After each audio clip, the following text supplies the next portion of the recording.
Just a week after his late wife's funeral, Mac received a mysterious postcard from the mailbox. At the beginning, way before they were married, Mac was an insignificant office worker and his wife was an extremely rich lady who happened to own the company he worked in. Through countless groveling and bootlickings, he managed to rise to the top and eventually married her.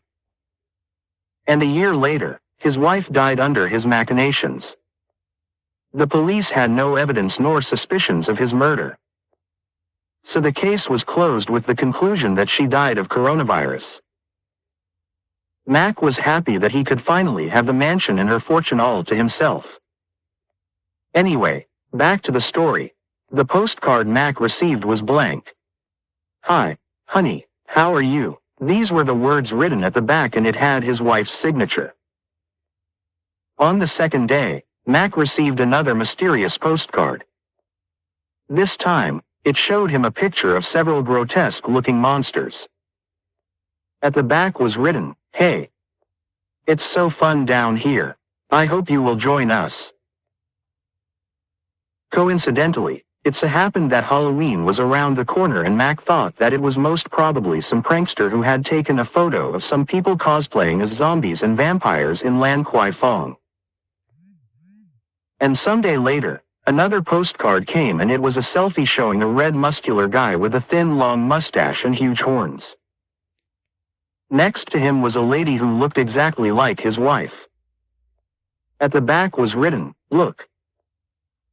After so many hours waiting in the queue, I finally managed to take a photo with Satan himself and even got his signature." Indeed. The name Satan was signed at the bottom right corner of the postcard. This had to be some stupid Photoshop prank, Mac thought to himself angrily as he threw the postcard to the ground. As more and more of such ridiculous postcards began filling up the mailbox, Mac decided to head out to the post office to file a complaint. But the moment he left the mansion, Mac was confronted with a man in black suit. He was a lawyer. It turned out that his late wife had a will written in advance and would be taken into effect a month after her death.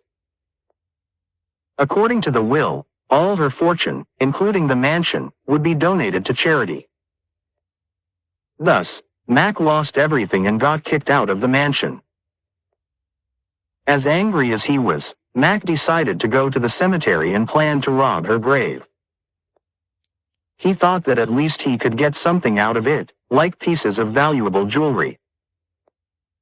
When he finally unearthed her coffin, Mac was surprised to find that her corpse was as fresh as ever. There were no signs of rot and decay. All of a sudden, the corpse of his late wife stretched out her arms towards him and soon hugged him to death.